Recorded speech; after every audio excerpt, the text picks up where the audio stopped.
এক সবজিতে দুই তরকারি, একদিকে আছে শাক ভাজি যেন ঝাঁঝালো নায়ক, অন্যদিকে আছে ডাঁটার ডাল নরম শান্ত যেন কবি। আসসালামু আলাইকুম, কেমন আছেন সবাই? Welcome to my channel Meghna's dream. নতুন আরেকটি ভিডিওতে সবাইকে স্বাগতম। সৌদি আরবে আমাদের সকালটা শুরু হয় দুপুর থেকে। তো দুপুরে ঘুম থেকে উঠে দুজনকে গোসল করিয়ে দিয়েছি। যে দেখেন এখন দুষ্টামি করছে। আর ঘুম থেকে ওঠার পর বিছনাটা গোছানো হয়নি, তাই যে বিছনাটা এখন গুছিয়ে ফেলবো। বিছনাটাকে গুছিয়ে আমি চলে যাব রান্নাঘরে। দুপুরে যেহেতু আমাদের রাতের রান্না করা খাবারটাই খাওয়া হয়, ঘুম থেকে উঠে তেমন একটা রান্না বাড়া করা হয় না।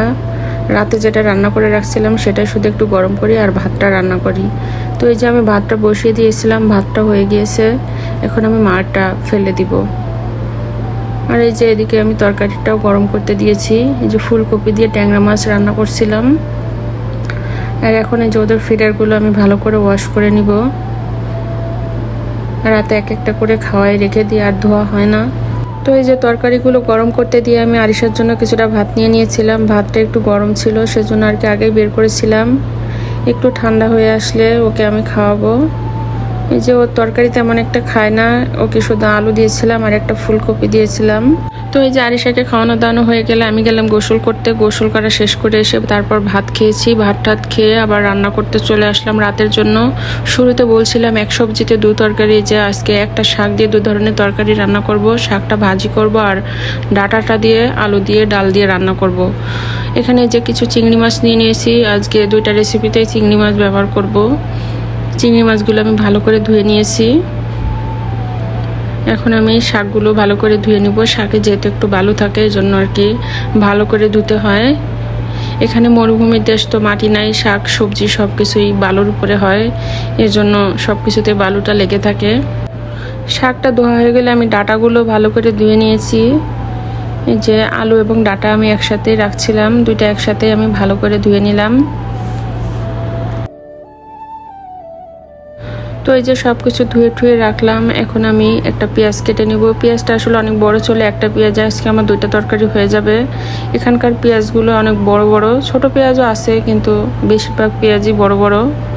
তো এই যে একটা পেঁয়াজ আজকে আমার দুইটা তরকারি হয়ে যাবে। পেঁয়াজগুলো আমি কেটে নিলাম,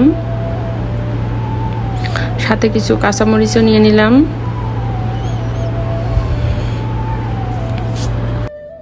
তো এই যে সব কিছু গুছিয়ে রেখে এখন আমি রান্নার কাজে চলে আসলাম।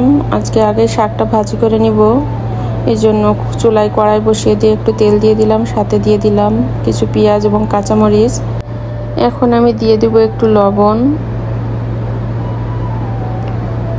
পেঁয়াজ এবং কাঁচামরিচটা হালকা একটু ভাজা ভাজা হয়ে আসলে চিংড়ি মাছগুলো দিয়ে দিব। পেঁয়াজ এবং কাঁচামরিচের সাথে চিংড়ি মাছটা আমি ভালো করে ভেজে নিব।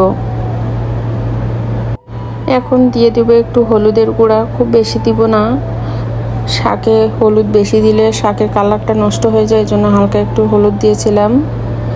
চিংড়ি মাছটা একটু ভাজা ভাজা হয়ে গেলে আমি শাকগুলো দিয়ে দিব।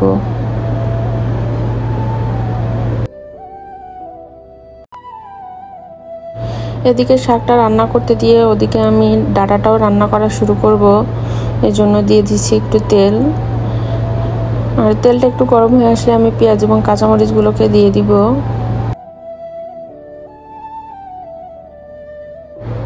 পেঁয়াজ এবং কাঁচামরিচটা আমি হালকা করে একটু ভেজে নিব। আমার ভিডিও আপনাদের কাছে কেমন লাগে কমেন্টে জানিয়ে যাবেন। যদি ভালো লেগে থাকে অবশ্যই আমার চ্যানেলটা সাবস্ক্রাইব করে দিয়ে যাবেন আর পাশে থাকা বেল আইকনটা অন করে রাখবেন, তাহলে পরবর্তী ভিডিও আপলোড করার সাথে সাথে আপনাদের কাছে নোটিফিকেশন পৌঁছে যাবে। পেঁয়াজটা একটু ভাজা ভাজা হয়ে আসলে আমি চিংড়ি মাছগুলোও দিয়ে দিব। আসলে চিংড়ি মাছটা যে তরকারিতে দেওয়া হয় না কেন, সে তরকারিটাই খেতে অনেক মজাদার হয়ে যায়। চিংড়ি মাছটা আমার অনেক পছন্দের। আমার ঘরে অন্য কোনো মাছ থাকুক আর না থাকুক, চিংড়ি মাছটা আমার থাকাই লাগে। চিংড়ি মাছটা শেষ হওয়ার আগেই আমি নিয়ে আসি। এখন আমি একটু হলুদের গুঁড়া এবং সামান্য একটু মরিচের গুঁড়া দিয়ে দিব। মোট কথা চিংড়ি মাছ না থাকলে আমার একেবারেই চলে না। আর আমি যদি চাই আমি সারা সপ্তাহ আমি চিংড়ি মাছের তরকারি খেতে পারি, আমার অন্য কিছু লাগে না। আমার এতটাই প্রিয় চিংড়ি মাছটা। এখন আমি বাটা মশলাটা দিয়ে দিলাম। এখানে আছে আদা রসুন এবং জিরা একসাথেই বাটা ছিল। আসলে এখানে অন্য কোনো মাছ তেমন একটা খেতে ভালো লাগে না, স্বাদও পাওয়া যায় না, এই জন্য চিংড়ি মাছটা আর কি খেতে ভালো লাগে। তাই আমরা সবাই জন্য চিংড়ি মাছে অভ্যস্ত হয়ে গেছি। বাচ্চারাও এটা পছন্দ করে, কোনো কাটা বাছা লাগে না। আর আমি রান্না করি সব সময় খোসাটা ফেলে দিয়ে, ওদের আর খোসাটা ফেলতে হয় না, এই জন্য আর কি ওরাও বলে সব সময় যে চিংড়ি মাছ রান্না করো। আর এই যে এদিকে আমি ডালটা ধুয়ে রাখছিলাম, এখন ডালটাও দিয়ে দিলাম। ডালটা দিয়ে আমি ভালো করে মশলার সাথে মিশিয়ে নিব, একটু ভাজা ভাজা করে নিব ডালটা, তাহলে ডাটার সাথে ডালটা খেতে কিন্তু অনেক ভালো লাগবে। ডালটা একটু ভাজা ভাজা হয়ে গেলে এখন আমি কেটে রাখা আলু এবং ডাটাটা দিয়ে দিব, দিয়ে আবারও ওগুলোর সাথে ভালো করে মিশিয়ে নিব। একটা ভিডিও তৈরি করতে অনেক কষ্ট হয়, দয়া করে কেউ ভিডিওটা স্কিপ করবেন না কিংবা হাফ দেখে রেখে দেবেন না। সবার কাছে অনুরোধ, ভিডিওটা একটু ফুল ওয়াচ করবেন। আর এই যে এদিকে আমার শাকটাও ভাজা হয়ে গিয়েছে, সুন্দর একটা কালার আসছে। আসলে সবুজ শাকের কালারটা যদি সবুজ থাকে দেখতে কিন্তু অসাধারণ হয়। এদিকে আমার ডাটাটাও একটু কষানো হয়ে গিয়েছে, এখন আমি ঝোলের জন্য পানি দিয়ে দিব। যেহেতু ডাটা সিদ্ধ হতে খুব একটা বেশি সময় লাগবে না, এজন্য পানিটাও আমি অল্প দিয়ে দিয়েছি। এখন আমি প্রায় 10-15 মিনিটের মতো রান্না করব, তাতেই হয়ে যাবে। আসলে আমি আগে জানতাম না এই তরকারিটা খেতে এত মজা। হঠাৎ করে আমার বাসায় একদিন বড় বড় ডাটা আনছিল, তখন আমার ডাটাটা ফেলে দিতে মন চাচ্ছিল না, তখন আমি অন্য একটা মাছ দিয়ে রান্না করছিলাম। তারপর থেকেই আমি ডাটাটা আর কখনো ফেলি না, এইভাবেই রান্না করি। আমি এখানে রান্না করছিলাম, আর এই যে এখানে কিছু ফ্রুটস রাখা ছিল, আমি রান্না করছিলাম আর একটা একটা করে নিয়ে যেয়ে খাচ্ছিলাম। আমার মতো কে কে রান্না করার সময় এরকম খান অবশ্যই জানাবেন।